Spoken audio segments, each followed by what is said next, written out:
Okay. So we are here with Artists versus Poet. Hi guys, what's up? Trying to survive. It's hot today. I know. Can you tell? Yeah. So how you guys enjoying the time on Warped Tour so far? Yeah, it's a dream come true, that's for sure. Are there any bands that you guys are in particular checking out each day? Enter Shikari. Yeah, that seems to be a favorite for all of us. Enter Shikari. They're awesome. So musically, with you guys, what has been going on? Can you fill us in? Yeah, we just released an album on March 2nd called Favorite Foods, so that's what we're touring on right now. Other than that, we have a cover song that will be coming out soon, so we're excited about that. That's good. So who would you list as some musical influences, possibly early on? Do you have any funny stories so far, like on tours or just Third Eye Blind would be an easy one Yeah. for all of us, for like the whole band. Starting line.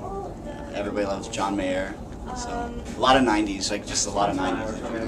Yeah, that's a good experience with Third Eye Blind. Oh, did you? Oh no! Oh no!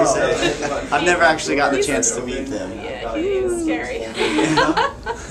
Poor Allison was the victim of that one. That's cool though. I got to interview him. Yeah, he's kind of jealous. Fucks around with the press. Yeah. Like, you know, and gets a kick out of it. It makes us all nice and awkward. Goodness. So, what would you say is the first album that you remember purchasing that left a lasting impression on you? It was Dizzy Up the Girl by Goo Goo Dolls for me. That was the first album that I bought. Actually, I would say Enema of the State. It wasn't the first one that I bought, but it was probably it changed what I listened to after that. So, do you have plans for after Warped Tour? Yeah, definitely. We have a Fearless Records tour, Mayday Parade, Every Avenue, Breathe Carolina, us, and Go Radio. That's good. So it must be like a little class reunion on Warped Tour for some of Yeah. it. Yeah, That's good. So what would you say is a guilty pleasure song? Something we might be surprised that you guys rock out to. I honestly listen to like the cheesiest pop music all the time, so I would just say that like any kind of pop, like from Britney Spears to Kesha, is like I jam those. Yeah. I agree. So if you were to describe your music to a first-time listener, how would you describe it? Pop and roll. Pop and roll. I have not heard that yet. So we could create our own genre. Yeah. So when you guys sit down to write, where does the inspiration come from? Basically anything from like it's sometimes conceptual, but I'd say on most times just everyday life, like things that are, like we're going through things that we see happening to other people or to ourselves, you know. We just try and tell stories, I guess, with songs. So what has been one of your craziest fan experiences so far?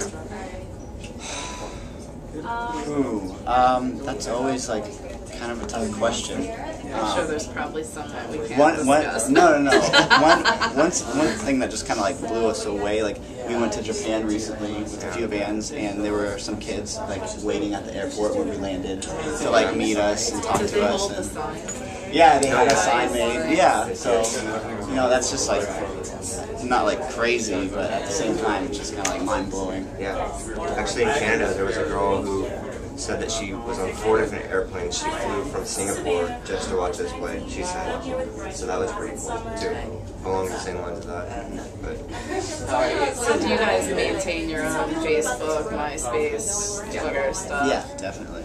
So do you think that's definitely the best way to keep up with fans and for them to, you know, stay in touch with you? yeah, I mean, Twitter. I was going to say on a daily basis, Twitter. And I'm a little behind on the Tumblr bandwagon, but I feel like lots of kids are really into that. I'm monopolizing Allison. Do you have any questions? Not really. Okay, back to me again. Yeah. So if you could create your dream rock festival, who would be on the tour with you? Of course, you know, you guys can headline. Dream Rock Tour. Shoot. Well, the Beatles would be on it for sure. Yeah.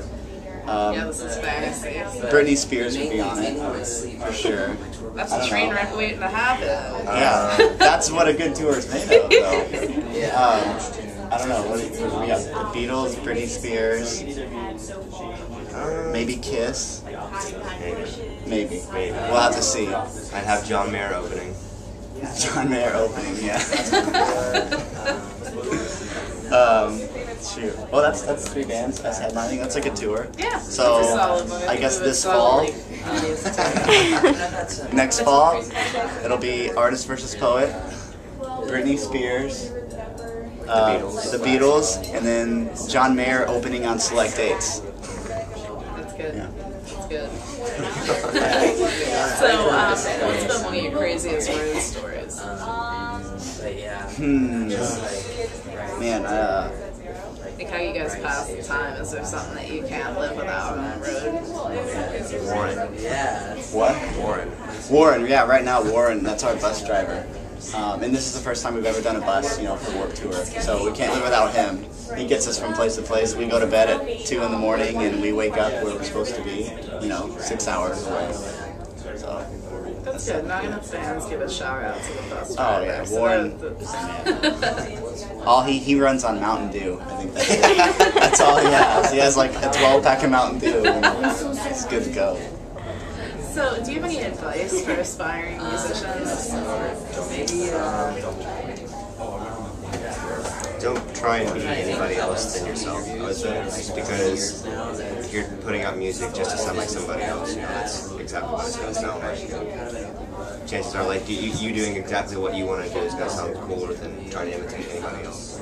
Do you think we have a problem with a lot of cookie cutter bands popping up? You know, it's Yeah, and I mean, honestly, I would say that a lot of people will put us into that category, but that's not what we're trying to do. Like, you know, we're trying to, I guess, make a niche in our own with our own sound. But Yeah, I mean, there's a lot of fake out there, so just being real actually just comes across on stage, it comes across on your music so much better. And So, is there anything that I haven't touched on in this interview that you guys would like to discuss? we always want to say thanks to everyone coming out to Warped Tour. It's hot, you know, people come from 11 and they don't leave until like 9 o'clock, and it's sweaty, and that always means a lot to us. Thank you so much. Time.